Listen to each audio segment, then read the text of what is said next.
From the start of 2024 until about mid-February, I played 4 games in a row I would comfortably place in my top 10 of all time. Each of them had a near-perfect execution of an aspect of game design that really spoke to me. I already talked about one of those games last month with Persona 3 Reload, which alongside the 2 most recent Persona games, 4 and 5, did a really amazing job of combining multiple game styles into one and making it cohesive. What I want to talk about today, though, is Outer Wilds. Outer Wilds has the best execution of exploration that I've ever seen in a video game. It puts you into the role of an alien astronaut, who, alongside other voyagers, is sent out to explore the solar system. There are a lot of astral bodies out there, and your goal is to explore. There are a lot of mysteries to uncover, as well as finding out how various things work. Finding out things for yourself is pretty much the entire point of Outer Wilds, and that's what makes it so good. So, as usual, I'll be giving a spoiler warning for the rest of the game. But this time, it's even more important than usual. I heavily suggest if you are at all interested in a highly explorative game with a lot of interesting locations to visit and some of the best moments of gameplay I've had in my life, please play the game before you watch this video. I don't want to ruin it for anyone. It's only $15 and it's available on every major console. Please give it a try.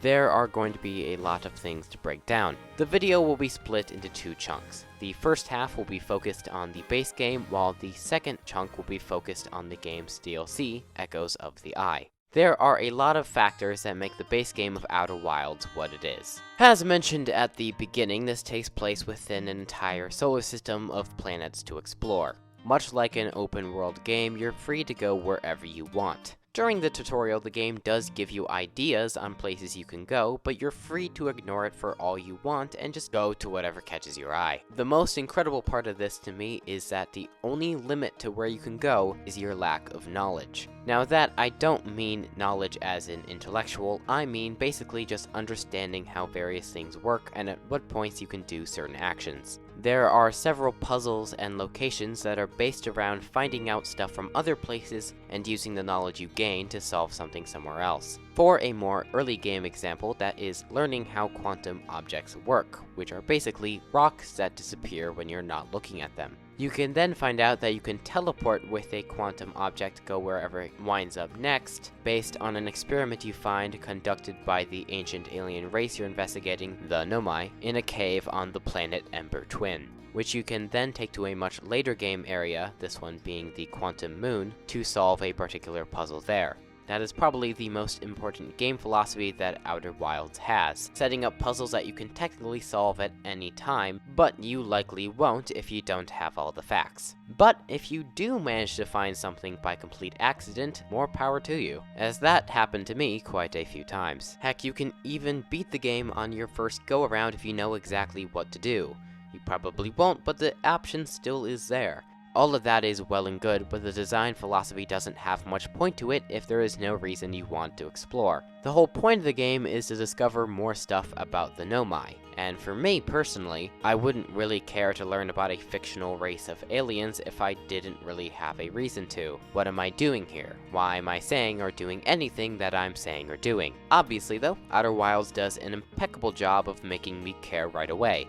You'll learn pretty quickly that things aren't going good for the solar system you inhabit. After you get the launch codes to get into your ship at the start of the game, you encounter this weird statue that plays some of your memories back to you of what you just did. You don't exactly know what it means right away, so after 22 minutes of exploring the galaxy, you discover that something is causing the sun to implode, which will eradicate all life as you know it. And although you might not realize it yet, these Nomai that you're investigating absolutely had something to do with it. But instead of dying, you were just sent 22 minutes into the past when you first encountered the statue, creating a time loop. So investigating these Nomai became even more important because maybe they also hold the clue to saving the universe. I guess you'll just have to find out. It's a really cool narrative trick to make me want to keep playing, but it's also really good in gameplay, as it prevents you from exploring too much of a planet in one go. It's also a really good pace setter. With every loop, your goal should be to learn as much as you can within that 22-minute time period to maximize your efficiency. When I played, there are a lot of loops that I felt like, holy crap, I'm really doing well right now, and I discover a lot of new stuff within that time period. And there's other ones where I basically find nothing and just kind of aimlessly explore. That was a part of the experience I immensely enjoyed in the base game. Having those moments where I felt really accomplished, where the 22 minutes would feel much more like an hour with all the stuff I was doing, felt absolutely incredible. The time loop mechanic also gave me a sense of looming tension throughout the entire experience, as at any point my progress could be halted. And you don't really have an all-present indicator for when that's going to be, other than that song that plays when you're nearing the end.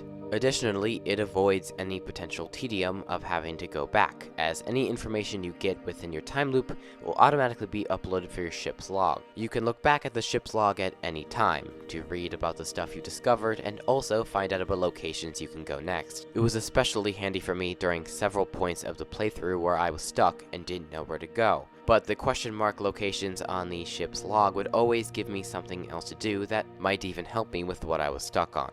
Now I want to talk about the tools and movement options that Outer Wilds gives you. The game opts for a much more simple movement system. You are given 3 tools minus your spacesuit that you'll be using for the rest of the game. The first tool is a very simple one. It's a flashlight that you can use to light up dark areas. I don't really have much to comment on with this, it's just a flashlight. It's useful for sure, but it's kind of self-explanatory. Most of its special uses come in the DLC, which I'm not ready to get into yet. Another tool that's really important is your scout. You can fire it into certain locations that you'd normally not be able to reach and take pictures to see what lies inside. You can also use the scout to locate ghost matter, which is a dangerous material all across the world that if you get into contact with it, you will die. In areas with a lot of ghost matter, you can use this to either find the right path or just simply get out of a sticky situation. It also lights up dark areas. The last major tool to talk about is the signal scope, which will allow you to track down specific things that, of course, have a signal tied to them. At the start, this is just a way that you can track down the other members of Outer Wilds.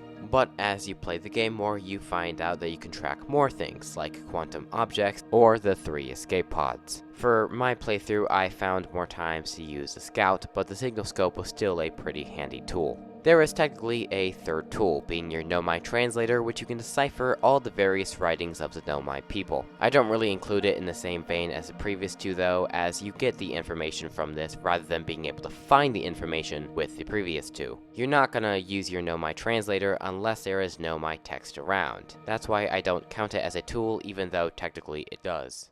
Your movement options are even simpler. Without your suit, you can run and jump. Obviously, most of the locations you can't really go without your suit anyways, but it's pretty simple when it comes to moving around the world. When you have the spacesuit equipped though, you have a couple more options. You can now glide around the planets instead of having to just jump. You can also use it to go faster as well as slow down when you're in the air. It can even be applied as a super jump to get you to locations that your normal self wouldn't be able to. The usefulness of this is dependent on the planet you're on. The Ash Twin planets and the Addle Rock have low gravity, which means you can fly around a lot easier, whereas Giant's Deep, it's pretty much the only way you can go fast at all due to its high gravity. Your spacesuit can only take so much jet fuel though, so every so often they have to be refilled, or else you're just going to be walking around. If you run out of fuel and still want to go fast, you are forced to use your suit's oxygen tank, which will only be able to propel you. A lot of the places you go don't have oxygen either, so that bar will continuously go down as well. If you run out of oxygen, well, I'm sure you know what happens. Surprisingly, whether or not you have oxygen isn't dependent on the planet you're on.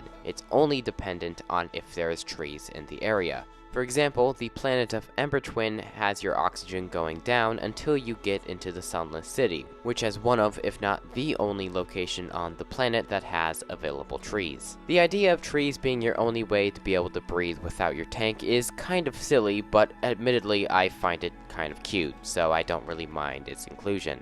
For the most part, when you're moving between the major areas, you'll be flying around in your ship.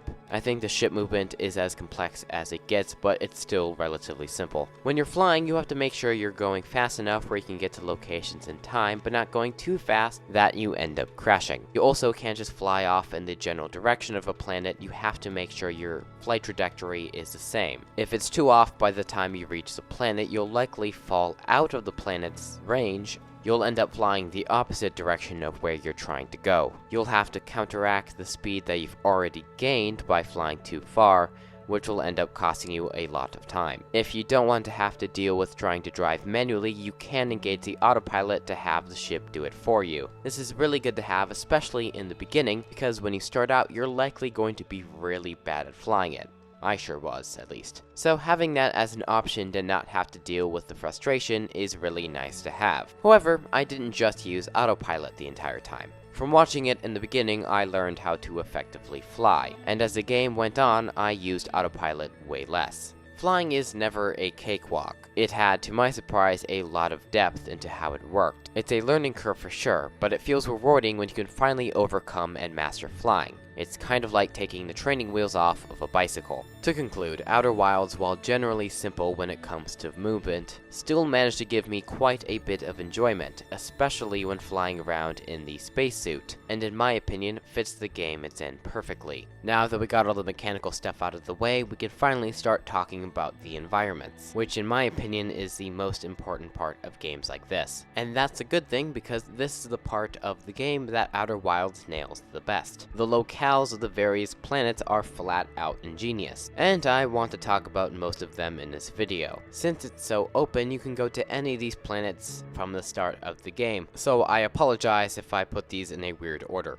The most basic of these is obviously the one you start the game on, your home planet of Timber Hearth. This is probably the place you will fully explore first because it's the safest one by far. There is fully breathable oxygen throughout the entire planet. The only real danger is some water geysers that can occasionally push you up and kill you if you don't have your suit. And unlike the other planets, it doesn't really have a main mechanic to speak of, which makes sense because it's the only place in your solar system that has living creatures. It's clear to see that Timber Hearth is largely a tutorial area. Yes, there are some areas key to the main plot that are here, but for the most part, it's just somewhere where you can get your bearings. It's a very successful area, as it was a great deal of help for me who didn't really know what I was doing when I first started playing. I was just messing around the whole time with no idea what I was even supposed to do. I was helped a lot because the areas that Timber Hearth had would also point me to other planets, so I'd have a good idea on where I should go next. And it's not really disconnected from the main game anyway, so you can still do this in a different order and not feel like you're just retreading old ground. The cool areas on Timber Hearth include caves, which have a lot of Nomai text, as well as a giant seed from Dark Bramble that will give you a hint on how that planet works. Timber Hearth is a very quality location. It's often overshadowed by the more complex areas, but for what it is, it's great.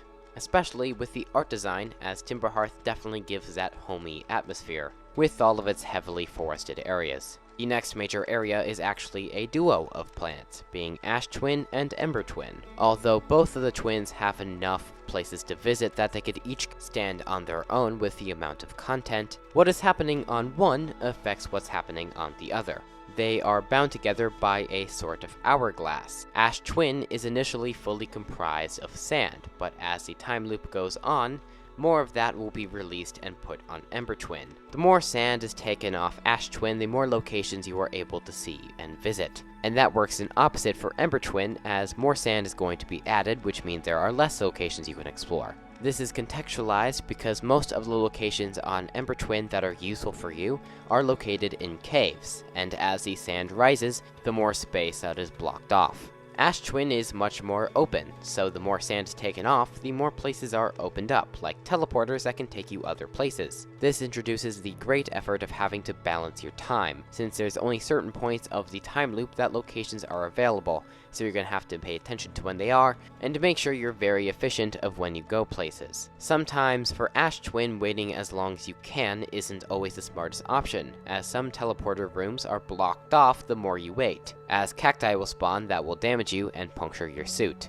And for the other planet, there are some locations that you have to wait for the sand to rise a little bit so you don't get damaged by those same cacti, or until you're able to jump to a specific place. These might not be the only planets that incorporate something like this, but in my opinion, this is probably the best implementation, or at the very least, the planets that are most tied to this idea. This created a really awesome balancing act for me. It's the only planet that I actually wrote down stuff on paper of locations I wanted to visit at certain times, which automatically doesn't make it better, but it still was really cool that that happened for me. Out of the two twins, my favorite would be Ember, as I just like the cave aspect a lot more, and I just felt that there was a lot more downtime before doing anything on Ash Twin. Not only would you have to wait for all these structures to reveal themselves before doing anything, in the teleporter room specifically, you'd have to wait for the planets to align before being able to teleport. It was still a very well put together area, but it just wasn't as exciting as the other one. Next one up is Giant's Deep, which is my personal favorite planet from a visual perspective. I love the aesthetic of a heavily water-based planet. That mixed in with innumerable cyclones spinning around the entire place, and a very murky green color palette for the atmosphere. All of its elements just blend together really well. Even watching the recording right now, I'm enamored with how cool this looks, and it's by far my favorite planet to fly around in when I'm using my ship. Instead of having one giant landmass to go on, you instead have several smaller islands that you can go to. Moving outside your ship is a lot more challenging. Giant's Deep features the heaviest amount of gravity in the entire game, being double of what it is on Timber Hearth. Your jet boosters are practically irrelevant here. The only thing they're really useful for is just dashing a little bit. Personally, I like moving around on this planet the least out of all of them, but that's totally fine. The challenge is totally fine, and it makes sense that at least one planet would have a really high gravity. It also alleviates this by having the least amount of platforming and focusing most of its areas on puzzle solving. The main puzzle surrounding Giant's Deep is a two-part puzzle where first you want to find out how to get underwater, since the way Giant's Deep was created prevents you from sinking in. And once you finally get underwater, that's not all, as one of the most important areas in the game is blocked off by an electrical current that will zap you if you try to get in by your own merit, so you also have to find out how to get there. The solutions are pretty cool and right in front of you the entire time. To get underwater, you just have to pay attention to the direction that the cyclones are spinning and finding the one that is used the least. I believe you need to search for a current that goes counterclockwise, but I might be remembering things wrong. And to get under the electrical current, you just have to utilize the jellyfish that are there to greet you when you're underwater. You are shown how to do this at Dark Bramble, but for me, I found this out on my own just by seeing that the jellyfish had electrical currents and that they went under the red layer. Yet another really cool moment of discovery made completely on my own. The underwater sections were really cool too, as your suit also works underwater, meaning you can pretty much go as fast as you want. This area also features my favorite puzzles in the entire game, the Tower of Quantum Trials. These set of 4 puzzles teach you how quantum images work, which will also help you get onto the quantum moon and discover what lies in store there. These puzzles give you some hints on what you're supposed to do, but in general, you're finding it out for yourself. The last puzzle in particular made me feel like I was a genius when I figured it out, and unlocked a key in my head that made me understand the game's world so much more. That might sound hyperbolic for some of you, but that's honestly how I felt, so I don't really care. Everything about Giant's Deep is just superb, especially with its cyclones, which was a danger to any landmass I was on, as at any time it could be sent into space and slam me back down. That would give me a mad rush to try to get to a platform that would maintain my gravity and not kill me when it shoots me out.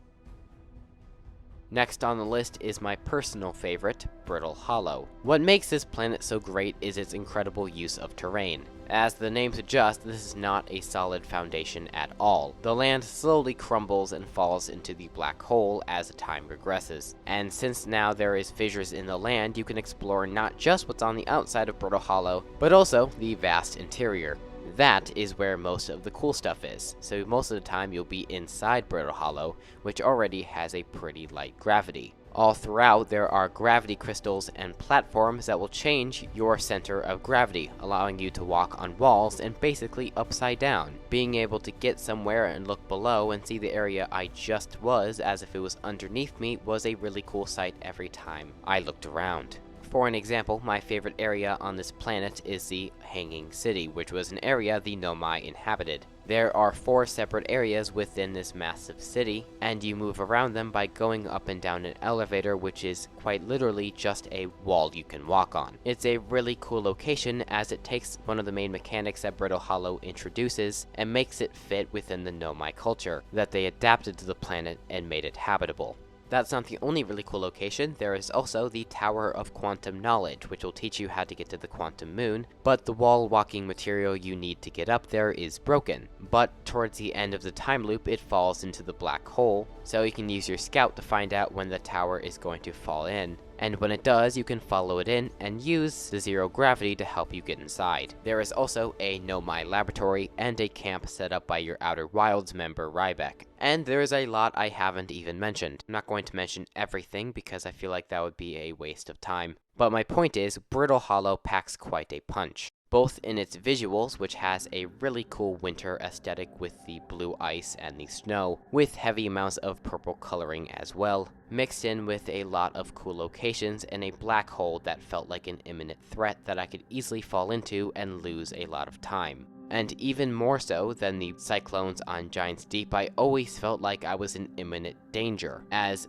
a lot of the exploration in this area has you going in through teleporters, which would basically have you levitating above the black hole. And with how weird the general layout of this place is, made it a very tough task to avoid falling in. So if I had to describe Brittle Hollow in one word, I would probably use thrilling, which to me is a big accomplishment since a lot of this game is walking around. Compared to the other places we've just gone through, Dark Bramble probably has the least amount of stuff to do. But for what it lacks in that department, it makes up for it with its exemplary atmosphere. It's very foggy, mixed with a bunch of thorns and ambient music that makes you terrified. Unlike the other planets, I did not want to come here. Many horror games use fog in order to scare the player, and Outer Wilds use this to perfection. Your only source of view is what's immediately in front of you and some distant lights that contain seeds that can take you deeper into the planet. That word planet doesn't really describe Dark Bramble that accurately though. It's more like a boundless void where you go farther, but as you enter the seeds you realize they're much bigger than they appear on the outside.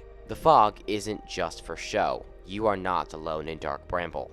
Sometimes you will encounter these anglerfish that if you make any noise, they will eat you and send you back to the beginning of the time loop. Dark Bramble was the second place I visited after I got my spaceship, and after encountering one of these things, I did not go back here until almost the end of my playthrough. They are strategically placed to guard important locations, so even if you find out where they are, there is no escaping them. You'll need to go past them.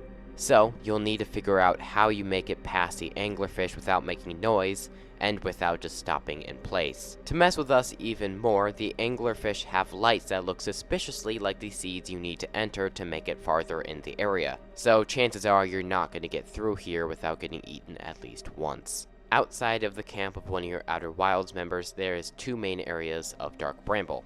The vessel, which is a ship that the Nomai came on, and the escape pod that never managed to escape. It might not seem like much at first, but the escape pod is the way you find out how to get to the vessel, and said vessel is one of the areas you go to in order to beat Outer Wilds. Overall, Dark Bramble is a stupendously effective area. It might not have all the bells and whistles and places that the other planets do, but that tense mood it creates never leaves. When gaining footage for this video, I recorded myself getting the ending of Outer Wilds, which would be the 3rd time I've done so. Yet, even though I knew what was in store for me, my heart was still racing while navigating the area. And those were the 6 major planets of Outer Wilds, but that is nowhere near it.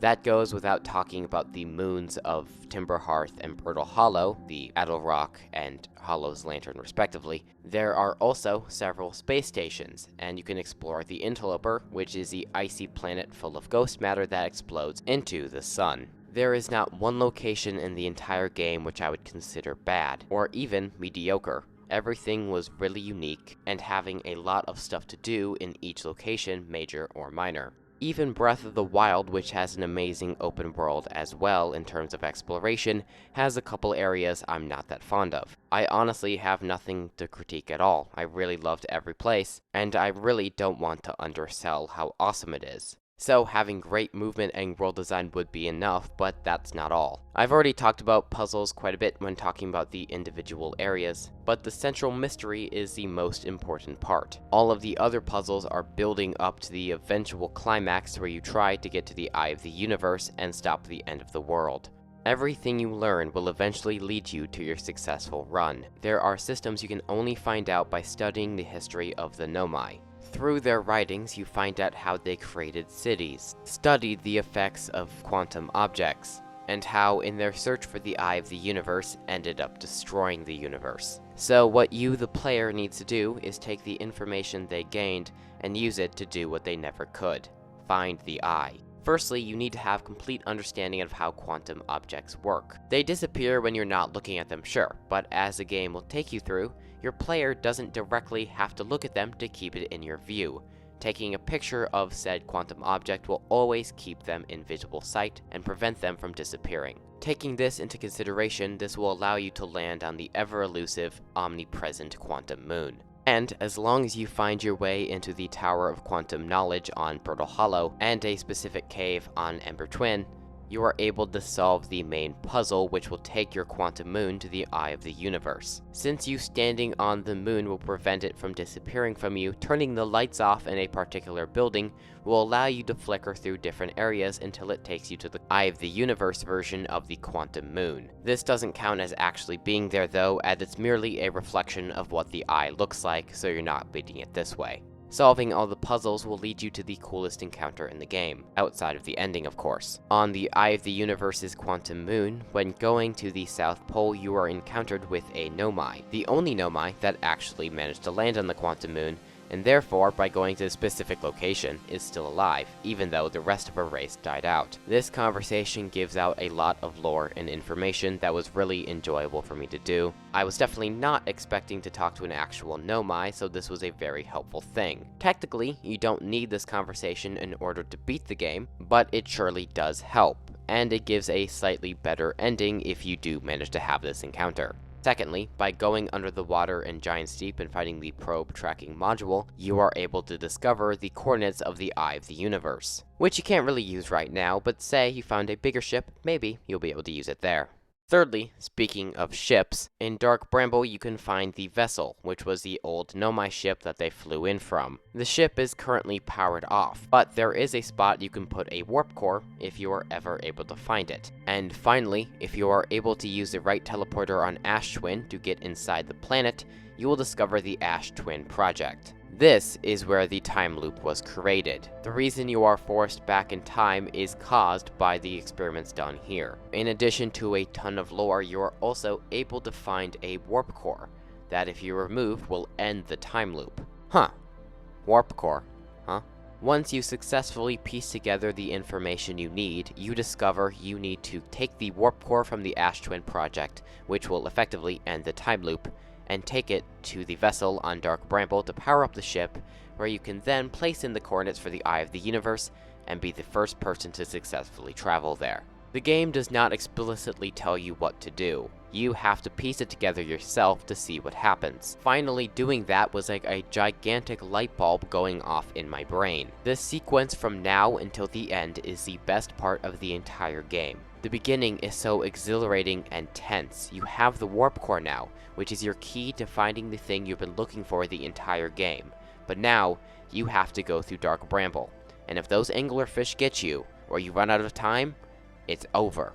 There is no time loop to take you back anymore. Which isn't technically true, because you can always reload your previous save, but I didn't know that when I first played, and even if I did, the feeling would still be there. Throughout this entire time, you have a new piece of music which is kind of like a remix of the song that plays when you're running out of time on a time loop, just much louder and full of urgency. Once your shaky hands finally finish putting in the coordinates, you are able to open up a black hole which will take you and the ship to the Eye of the Universe. What follows is one of the most mind-blowing sequences in any video game ever. You are transported there, and you are left in this really weird land full of lightning and dark purple and blue rocks. All you can do at this point is just continuously walk forward, trying to make your way to the South Pole. And as you get closer, it becomes way more trippy, scary, and beautiful. I think that's the 3 perfect words to describe this. Quantum energy is flat out going insane. Things are popping in and out of existence as lightning flashes, giving you quick flashes of light before being sucked into complete darkness. Trees and rocks just suddenly pop in front of you and disappear as if nothing happened. All the while, this really haunting wind plays in the background. And again, all you can really do is continue walking. You eventually make it to the South Pole, only to be greeted by an infinitely long tunnel. You eventually make your way until you're facing with it. Maybe you want to shoot your scout down and see what's down there, but eventually, you lose it. You are given no choice but to see what lies down there.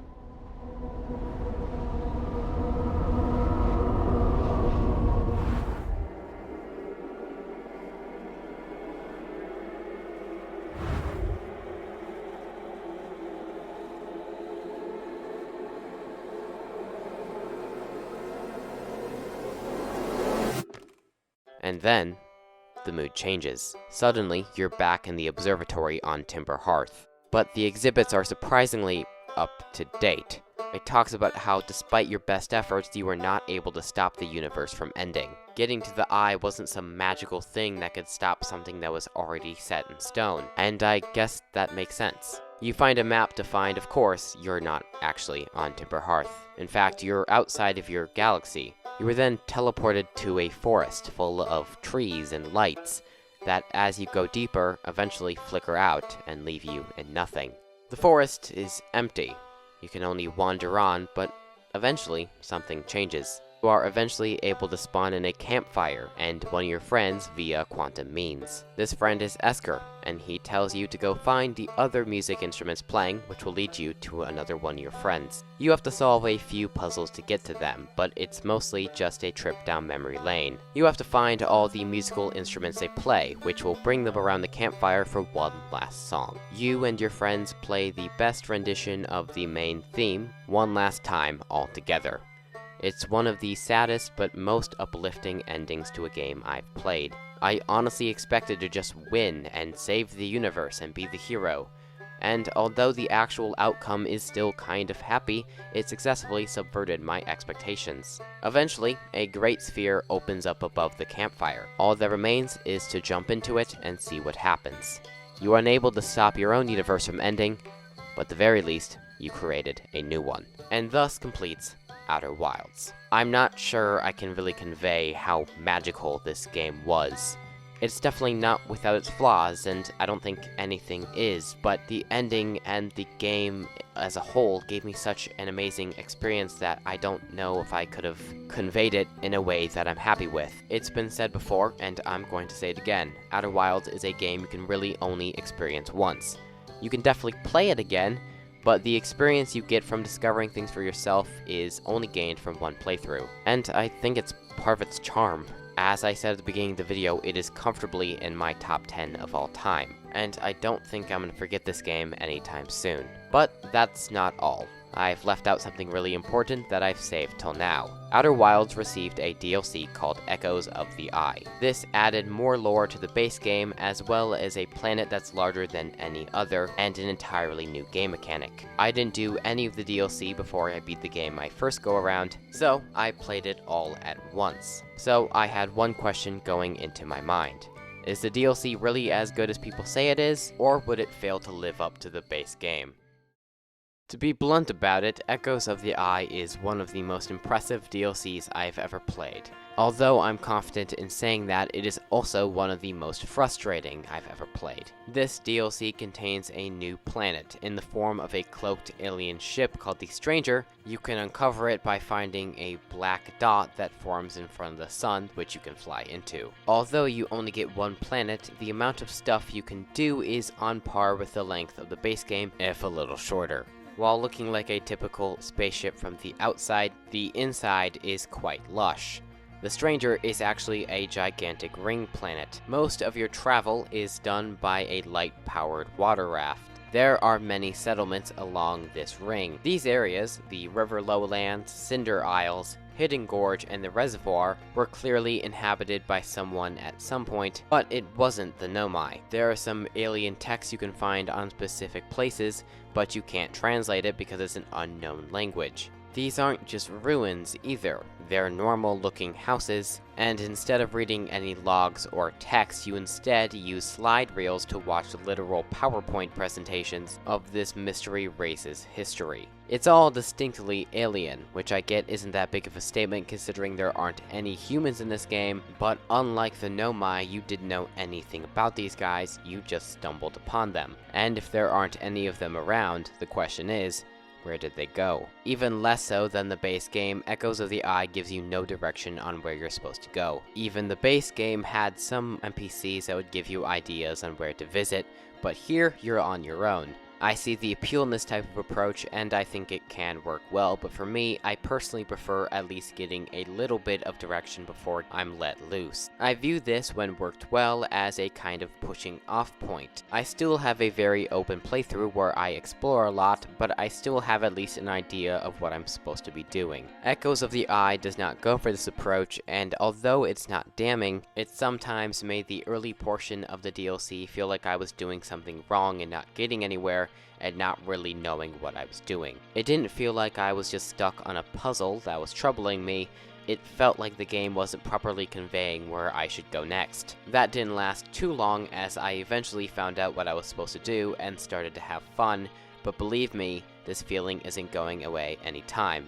And it's actually funny, in retrospect, I probably wouldn't mind this that much if I knew what was coming. The main way you gain information is through those PowerPoints. The different sections of The Stranger each have their own PowerPoint room where you can watch all of the videos. These will teach you a few key things about the Alks, as the game calls them, due to their character models being a mix of an owl and an elk. A lot of the slide reels have burnt sections that you aren't able to see, but with the stuff you do have access to, you are able to connect them to the eye of the universe. Just like the Nomai, they came to your solar system in search of it, but they pretty much packed up their entire home planet and put it on a space station called the Stranger. But they still ended up regretting their decision and had a deep longing to return to their home world, which they had left. The Auks solved this problem by making an artificial world that they could go to when they were asleep.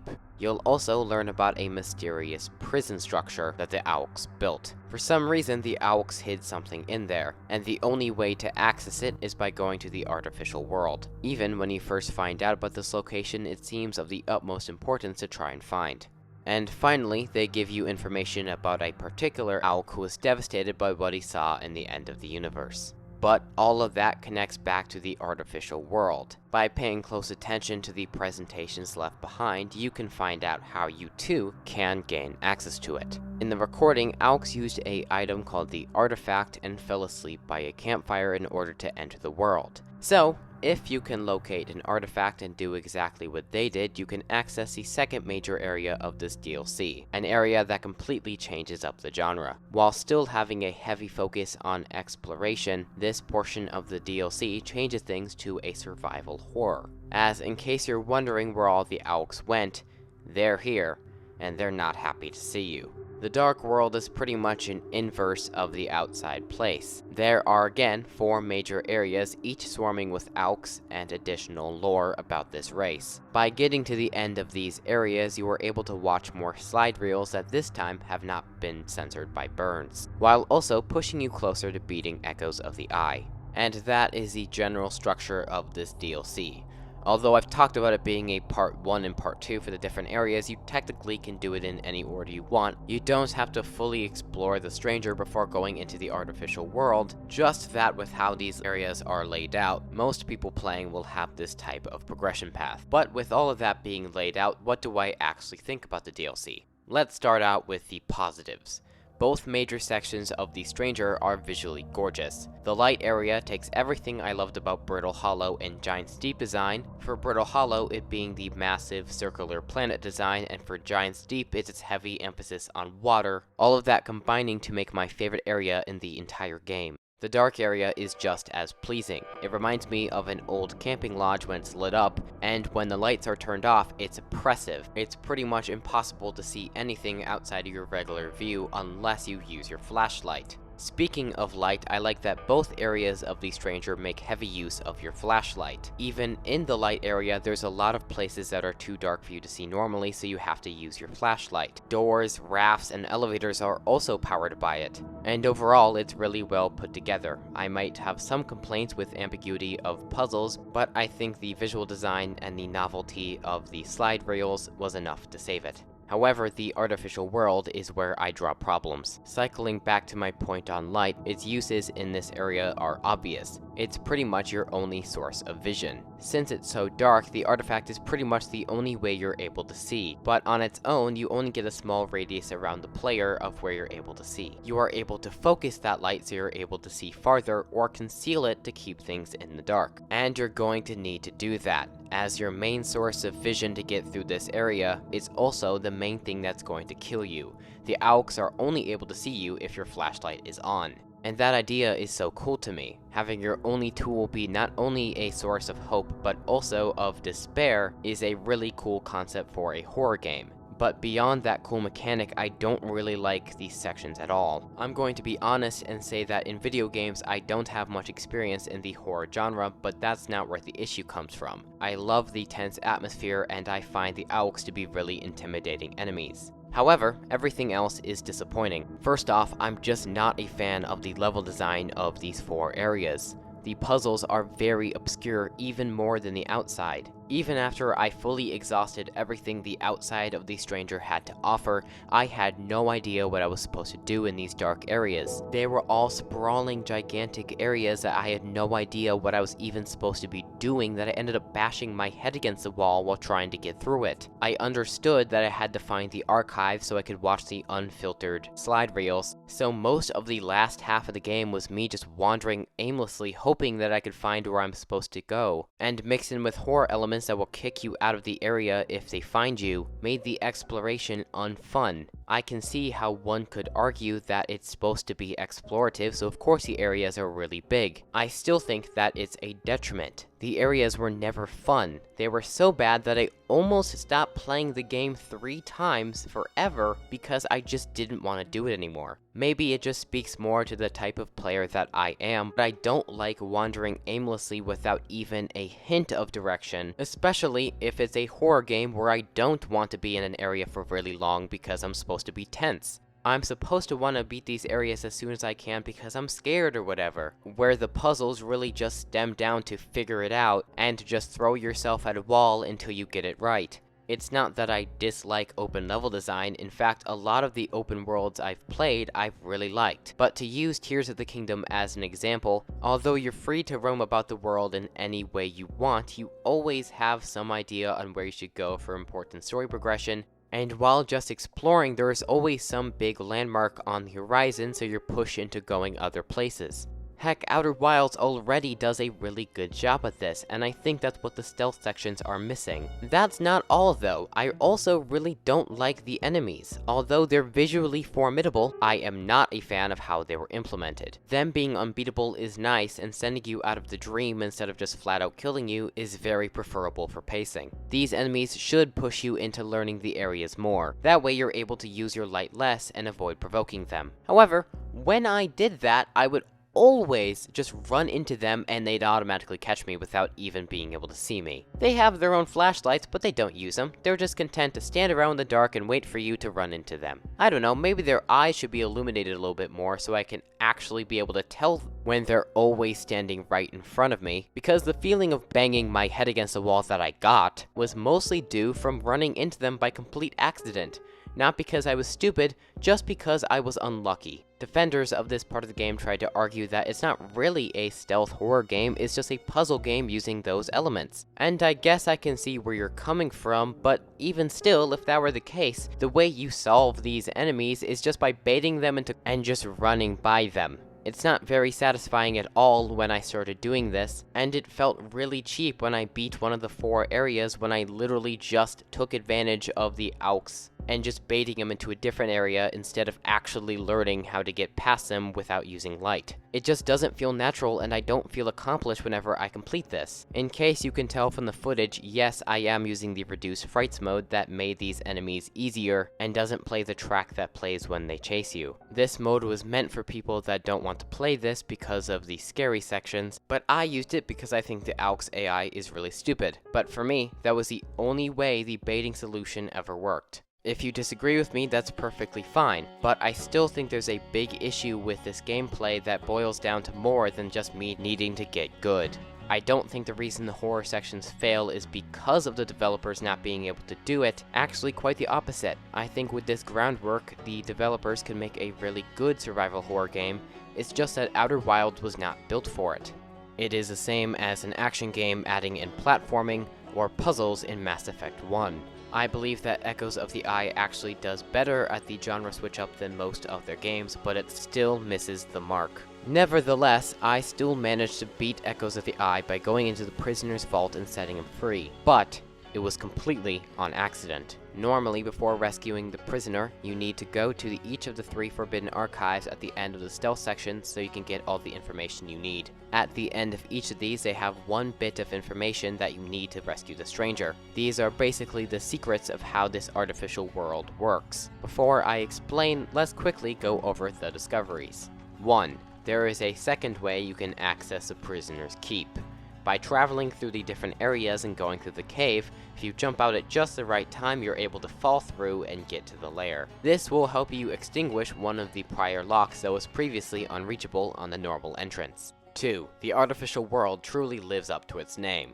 Your artifact that you take in with you only has a set range, and you'll be able to see it for what it really is if you set it down and walk away from it. Most people won't find this out for a while, but it's still really useful for these stealth sections, as they allow you to find out where the AUX are due to the area being lit up. This will help you get the correct solution to get over to the second lock, as it allows you to see the invisible bridge that will take you across and where to set everything up. And 3. If you are holding the artifact and die on the green campfire, instead of dying, you will still be transported to the artificial world. Although that brings extra danger, as dying in there will actually kill you for real, but it also brings added benefits. The final lock is tucked at the end of a bridge that has the alarms that would normally wake you up. And since you died on the campfire, there is no you to wake up, so you're allowed to just walk by. So how did I accidentally beat it? Well, you know those 3 forbidden archives to get those secrets I just went over? Well, before rolling credits, I had managed to beat 1. So 2 out of the 3 secrets I completely figured out on my own. Out of frustration, I found out about the ranged artifact deal. On a particular time loop, I was getting really frustrated as I was getting caught by AUX a lot, so I wanted to see what would happen if I didn't have my artifact when they caught me. I thought maybe they wouldn't be able to take me out of the simulation since they weren't able to blow out my candle. I was wrong, but it still did help me in the stealth sections, at least a little. The campfire was also out of frustration, as I just wanted to end a time loop early when I wasn't getting anywhere. When I didn't die, I thought it was a glitch at first, but as I did it more, I realized it was intentional, even if I didn't really fully understand why. And of course, with that being the last one, I did find out about the hole in the cave the natural way. And even though I did have the pieces, I did not finish it all the way. It actually took me several times to realize what I was supposed to do in the prisoner's vault. But eventually, I did figure it out. I was spending a lot of time here because I did not realize that freeing the prisoner would end Echoes of the Eye. I thought that was just another thing I had to do. I thought that if there was a prisoner down here, it would be similar to the Quantum Moon visit with the Nomai. With all of that being said, I found the prisoner, and the encounter was magnificent. You found out the whole picture about what the AUX were through an actual friendly person, which was tough to come around in this DLC. He shares his memories with you, where you discover that he was the person that discovered the eye and gave the signal to the Nomai. The other members of his race didn't appreciate that much, so they locked him up forever out of fear. What makes this event even sweeter is that you're able to share your memories with him. It's a really nice moment paired with an amazing song that shows the journey you've gone through so far in Outer Wilds. The scene will change depending on how much you know, but nevertheless, it warms the stranger's heart to find out more about the world. He's finally free from his prison that he's been in for so long. This is a really great ending because not only does it tie up the events of the DLC really well, it also serves as an appreciation for all the stuff you did in the game as a whole. And it's an especially poignant final moment. This ending moment is either what damned or saved the DLC for me. On the one hand, I was this close to just giving up. With all the weird, confusing puzzles and the disappointing horror mechanics, and to not even conquer most of those areas was a great disappointment. And even if those areas were subpar for me, the feeling of beating one was exhilarating, and I didn't even get to have that moment again because I just beat it on accident. But on the other hand, isn't that kind of the point? I still had all the information I needed, even if I got it through unintentional means. I was still using the information I had to solve the puzzle myself, and if that doesn't show Outer Wilds' main philosophy, I don't know what else does. What does it really matter if I barely made any progress on the most unique part of the DLC that I didn't even like? I still did it through my own merit, and that's all that should matter, and that's what complicates my opinion. As of now, I appreciate it for what it is, but it's also been a while since I beat Echoes of the Eye. If I were to play it now, maybe my opinion would worsen, but who knows? It's very bold and has a lot of love put behind it, and I'm glad that I played it.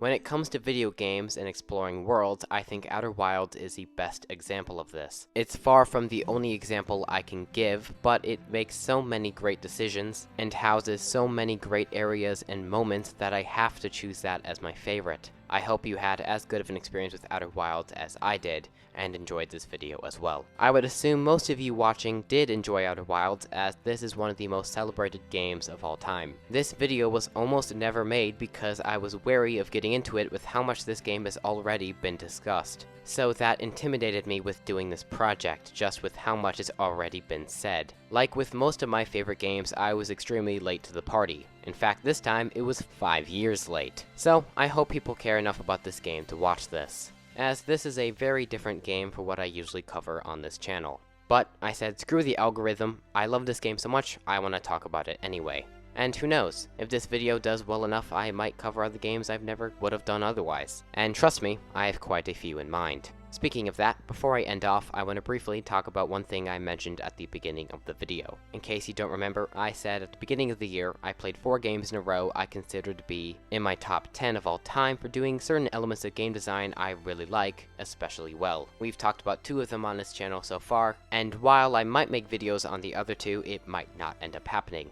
So if it doesn't, I'll just put a comment on this video in case you're curious. Anyways, thank you so much for watching, and I will see you all next time.